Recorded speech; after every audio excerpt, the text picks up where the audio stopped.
Ghosts of segregation are all around us. Wherever we live, we can probably find some trace. We certainly can find history all around us.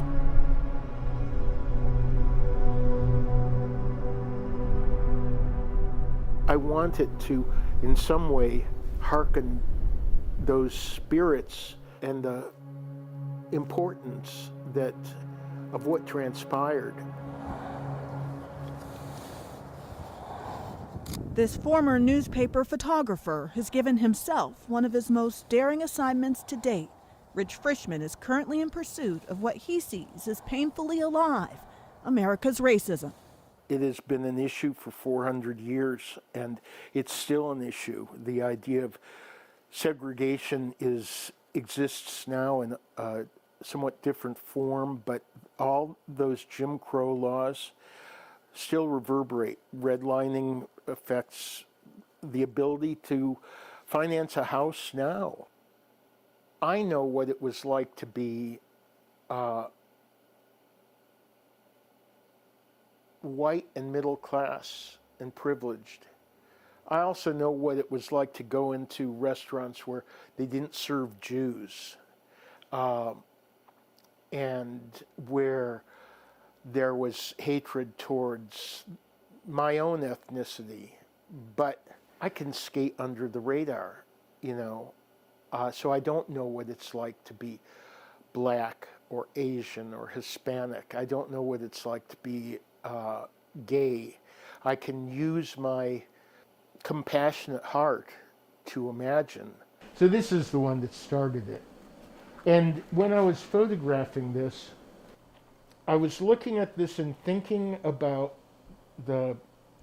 just the ugly history of segregation. Rich, who lives in Langley, Washington, has spent more than 4 years traveling the country with his camera, hunting down the history. He's on a mission to unmask what's in the built environment by bringing light to what he often sees as hiding in plain sight, racial oppression and the struggle for equality. I'd gone down May of 2019 to give a presentation at the New Orleans Museum of Art, and I knew this had happened a month earlier in April and drove out to photograph it. And while I was photographing it, I met one of the congregation members, and he said, when this happened, all I could think about was when I was a child growing up in Birmingham and the 16th Street Baptist Church bombing occurred. But he says the evidence of discrimination extends far beyond the Deep South.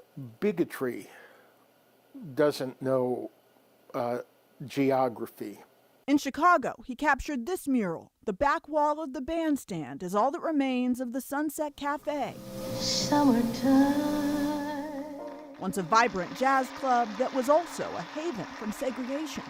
Count Basie or Ella Fitzgerald or so many, like every legendary jazz performer had been on this stage where now they had racks of knickknacks and stuff. And that history was elusive. From the Midwest to the Northwest, he captured this at Seattle's Moore Theater, the side door, which used to be the only entrance for Black audience members, right next to this message on display in the summer of 2020. And the marquee had changed after George Floyd's murder and the awareness that really brought to the issue that Black Lives Matter. Another location that's long been on his list is also in Washington State. There's many reasons to photograph George in some way. In 1875, Centralia was founded by George Washington, the other George Washington, a black man born in Virginia, the son of a slave. I've been in Centralia dozens of times and never knew that, and I think most people don't. Quintard Taylor, professor emeritus of history at the University of Washington, does know the story. George Washington, this black man, lost his parents early on. He was adopted by a white couple. Eventually, they make their way to Missouri. And he had decided by trying to live in other towns across the country, that if he was going to live in a place that would accept him and that would not have racism, he would have to found it himself. And he did. And sort of he just seemed to be the perfect person to be the center of our office. Max Vogt, Centralia's mayor pro tem, is also proud of this statue honoring George Washington and wife Mary Jane. At Washington's gravesite, this town pays tribute. And now, so does this photographer. I hope that people will look at these pictures and realize that history is all around us, good and bad. Raising awareness about the nation's racist roots is what takes him below ground into the basement of Seattle's Panama Hotel. I want to find out if these are from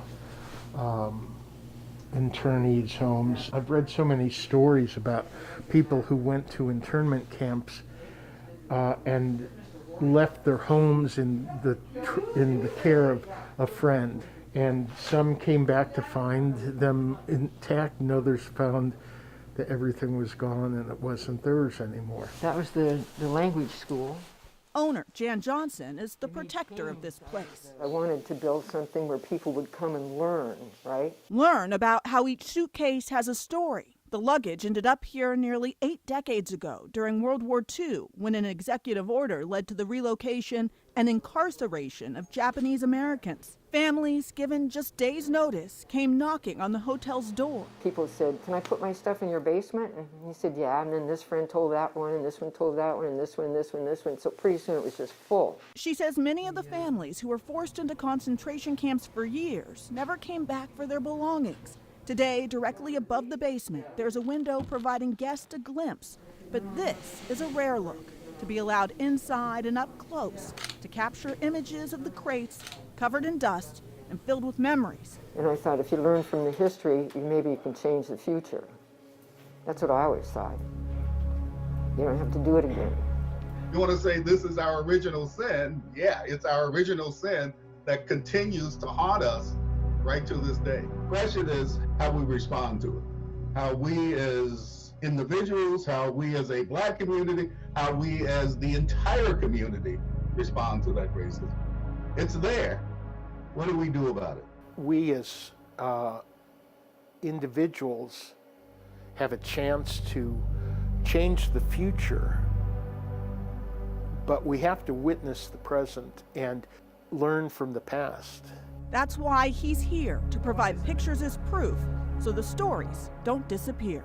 Hopefully that will bring understanding, compassion, and eventually change.